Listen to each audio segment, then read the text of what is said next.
Q&A right now. So my request to you would be, please identify who you are. If possible, if you can turn on your video when you ask question, and who you would like to direct the question to, if it's anyone in specific or if it's in general. So can I have your cooperation for that? Thank you very much.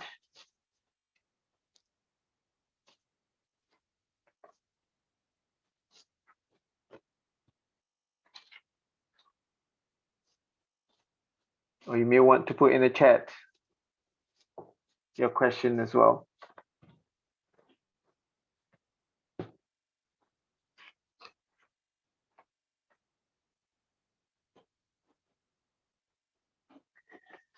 Okay, we have one here from our Knowledge for Change mentor in USM, Darshan. Hello. Oh, okay. Oh, Ashira wants to go. Ashira, go ahead, go ahead. Darshan just type. Okay. So thank you, Dr. Muzaimi. Very interesting talk from all the panelists. Thank you very much. I have one for Dr. Munirah regarding the research and also us looking into and using all the theories from the West. But when we include the indigenous and also the communities input into that, usually we'll get a lot of criticism, especially in when we are dealing with masters and PhD studies. So how can we approach it in a way that it can also be included and be accepted by the examiners? You know, because not all are into this community or looking into the indigenous knowledge practice. Thank you. And maybe the other panelists as well. Okay. Yeah, Ashira, thank you for the question.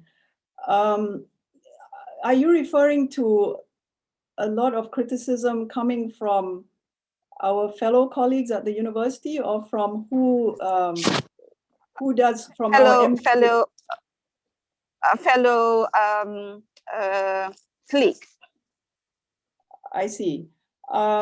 Yeah, I'm not very sure what you mean by criticism, but probably it's the fear of the unknown, because I noticed that whenever we try to introduce something new in class, the feedback I get from students, especially my West-centric critique that I use in my class. I teach defense policy and strategic thought.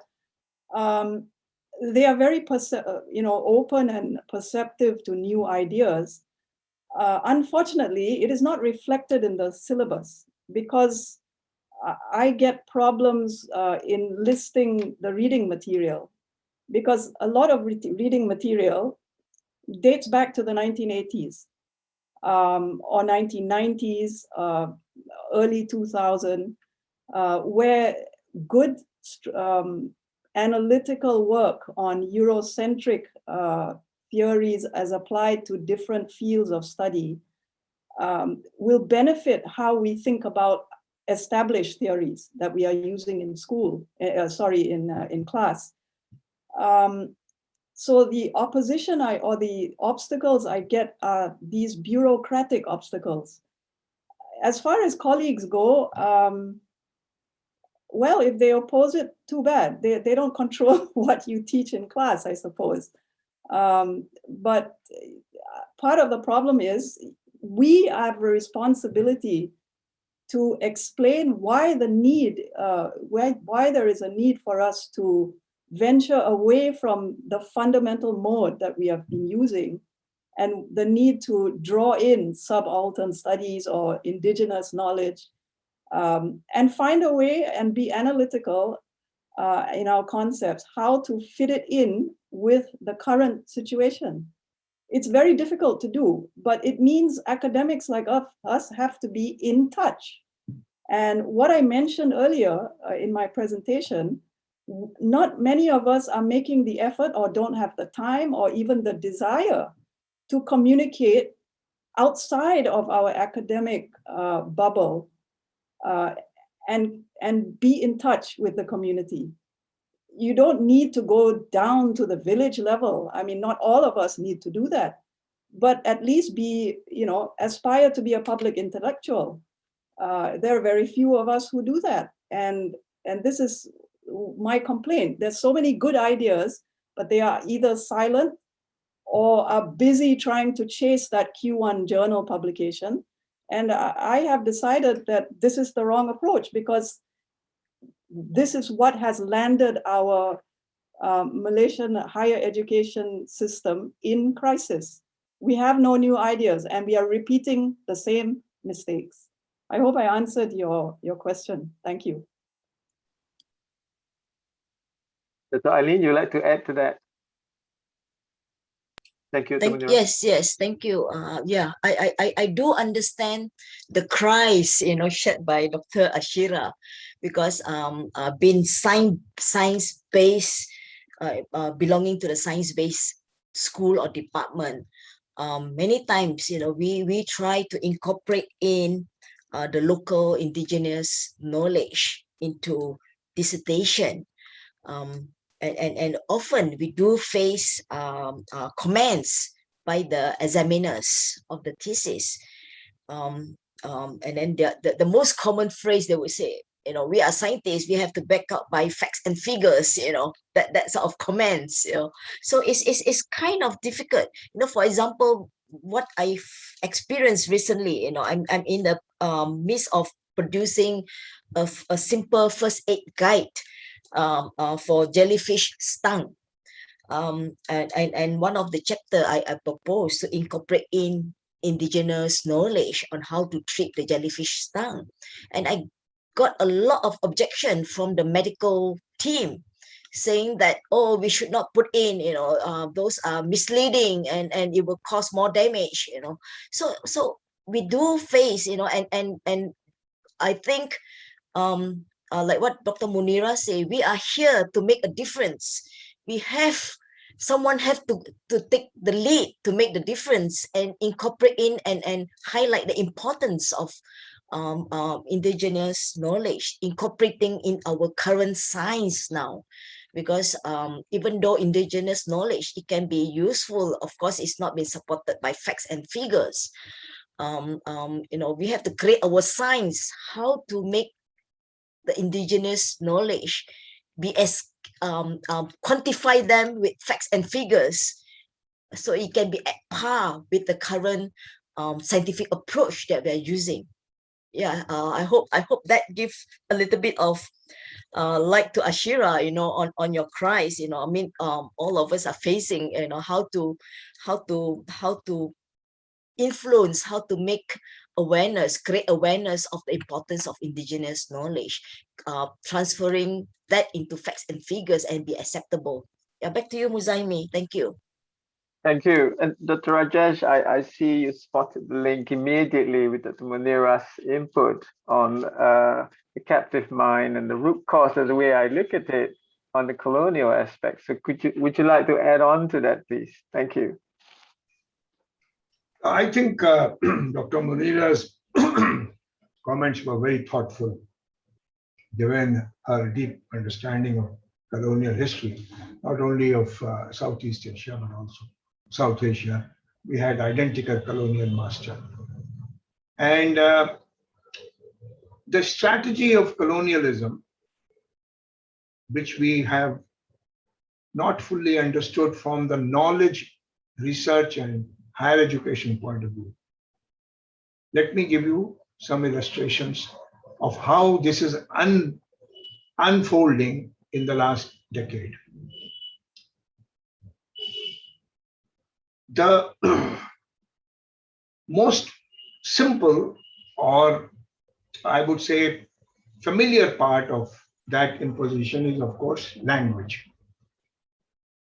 Okay. You all consider India as a global digital leader.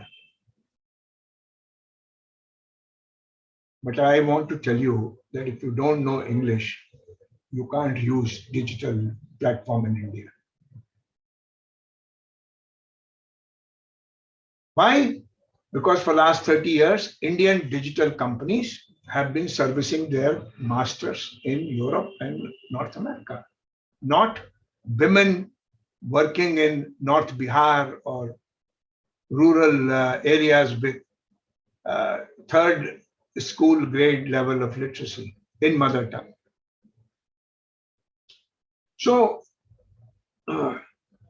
language, creating a comprador class, giving language in English for administration.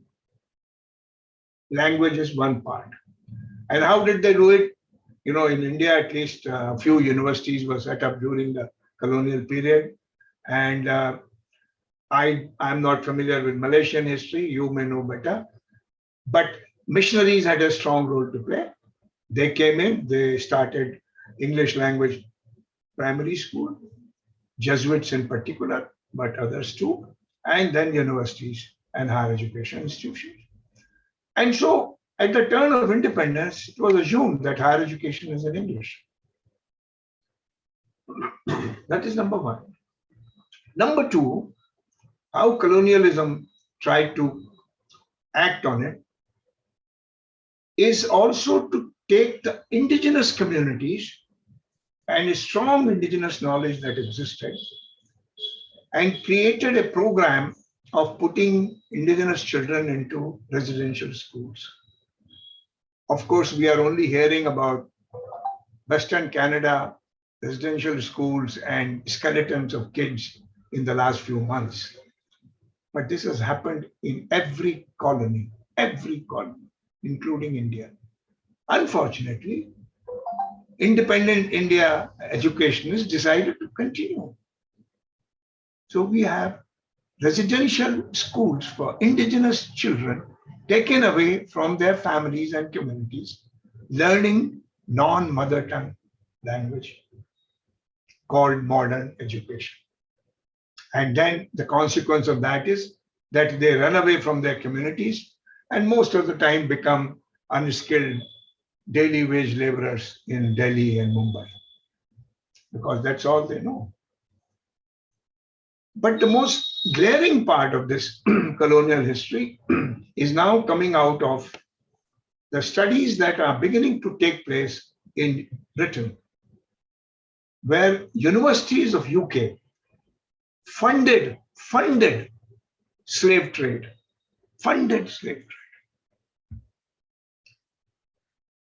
All the premier universities which are ranked high are the culprits because they have existed longer.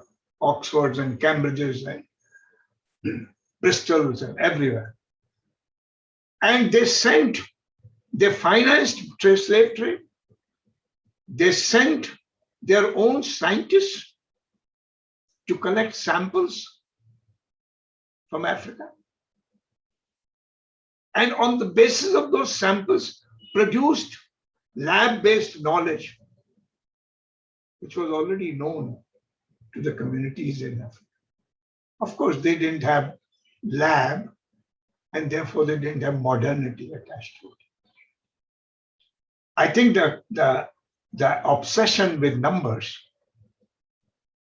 is similar to obsession with intelligence tests.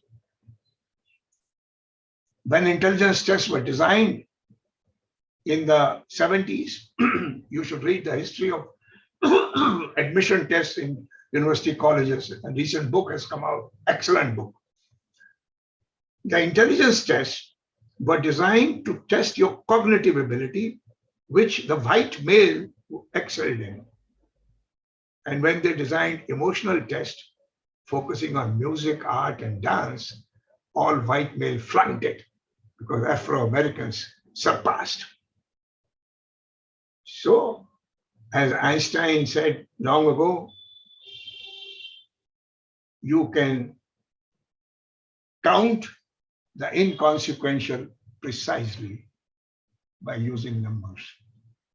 And we are ourselves confused with that and worried about generalization of our theory without testing its water in local context.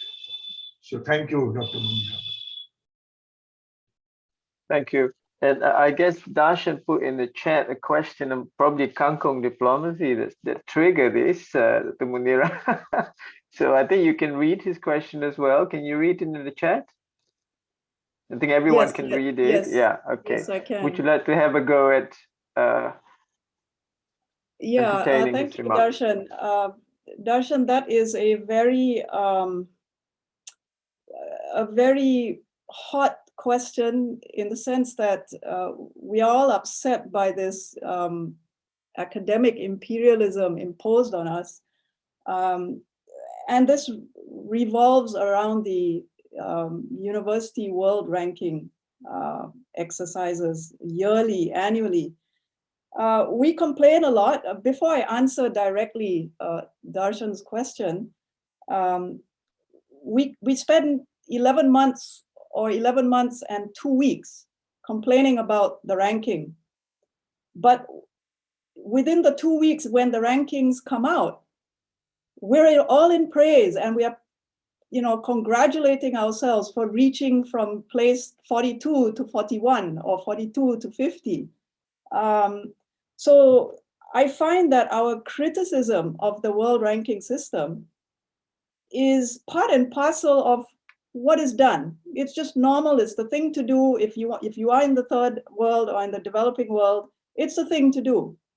But at the same time, governments, public universities, pushed by the economic indicators of their own countries, they look forward and they hope to participate in the ranking. And it's not a free exercise. Each university does pay for it. So public universities are funded by the government to participate in this very expensive exercise. Now, the way to overcome it or unshackle ourselves, as Darshan says,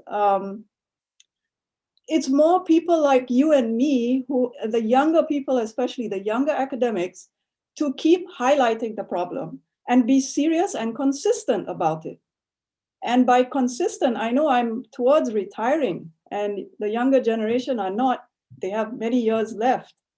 But if you are really committed to your struggle and to your disgust about the imperialism, stop choosing Q1 journals. Start your own journal, make it of good quality, and publish in it. You may forego your promotion. That's the reality. But if you are hoping to change the system for your 5-year-old daughter or son now, who eventually will go to university, there is no other way to do it, especially in a country like ours. The more people do it, the more you are going to possibly see a change. And that's why I would say we are not reforming our higher education, we are transforming our higher education. And there is a need for more of us who are conscientious about this problem to actually practice it and not just write articles about it and do something else outside of your publishing. You need to walk the talk, I suppose. Thank you. Thank you, Muzaimi, Yes, if I may just build on what Dr. Munirah was saying and remind people about this book that you showed, which we are discussing. Free downloadable, chapter 5, 6, and 22 precisely respond to the suggestion that Dr. Munirah has made. Francophone Africa and Latin America, young researchers are doing precisely this. So free downloadable, read it, connect with them, and let's push the movement. Thank you, Rajesh, for the reminder and the link straight away. And I see that Dr. Chanda has got his hand raised, so it's not about decolonizing. Go ahead, Dr. Chanda. Thank you, Dr. Muzaimi. Thank you to the panelists for very insightful sharing, and certainly it's very apt and very the issues discussed were really issues that is confronting higher education at this point. I just wanted to this question is really to Dr. Rajesh. He mentioned just now about the publications of dissemination of knowledge between the university system at the moment is heavily dominated by this or these big corporations or these publishers hiding behind paywalls, and foolishly academics actually do the research and give away and actually give them money as well, while giving away their intellectual property. What is the stand of the, how can the international community of scholars comes together to address this problem more systematically? I know there are struggles in different parts of the world, as what Dr. Munirah has talked about. It can be a personal choice. We can forego promotion and things like that. But ultimately, how can we, as the global community of academics, comes together and initiate a more impactful change on that regard? I would love to hear a bit of your thoughts on this. Thank you. Well, thank you very much. It is essential that we consider building a global solidarity and action-oriented movement, because individual young scholars are faced with their career choices. And I don't blame them. I don't blame them. And there's no point blaming. The tragedy is that the ones who are established and achieved the full professorship, they feel they are much more secure. So 5, 6, 7 years ago, when Badal and I became co-chair in 2012, UNESCO chair, we decided we will not publish in any restricted journal or book.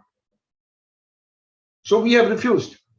But we have reached a stage where we can afford it. No, we don't give, we are not writing new CVs. We are not applying for jobs. Nobody will hire us anyway. We are too naughty for that.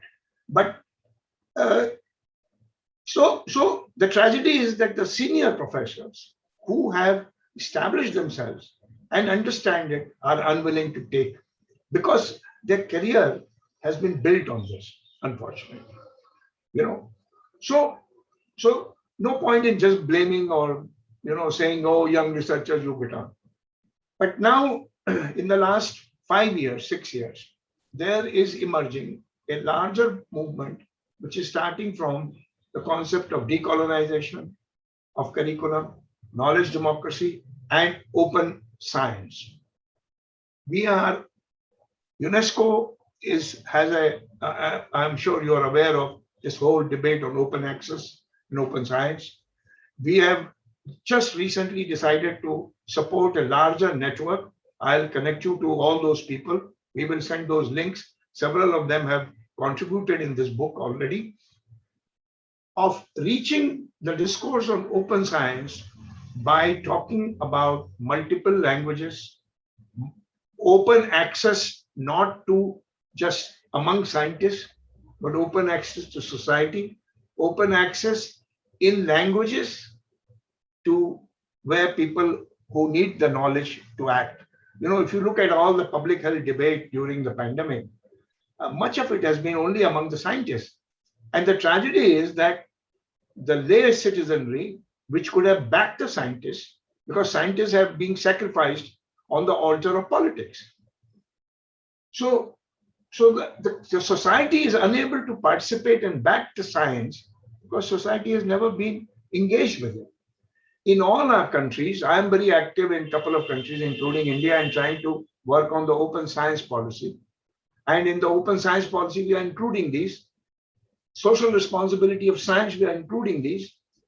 And we are now going to have a conversation how young researchers at the stage of when they start doing their doctoral work, they can be exposed to these ideas, UNESCO theories, UNESCO declarations, and some of these case studies, so that they begin to think more broadly from early stage of their career. But I will correct you, Leslie Chan in Knowledge Equity Lab based in University of Toronto is part of our network, and he's pushing a larger platform on open science, open access, and challenging the monopoly of these publishers. So recently we have had a discussion on this in Indian higher education system, where government of India was trying to think something similar to the Dutch model, where you take a national membership and individual scholars, and we push them to say, why should you take national membership of some European profiteering agency? Why don't you create your own open access? And given that there are 27 different languages in India, why should you even create one? Why not many? Because, you know, Tamil language scholars, what's the point in them reading Hindi journal if it is going to be national? So this debate, but there is emerging to be a larger movement, and your colleagues like you, and even in places like the Global Higher Education Conference, these ideas and issues should be inserted so that more and more people. It's not that people are not thinking about it; it's just that they haven't got a platform. Thank you. Thank you very much.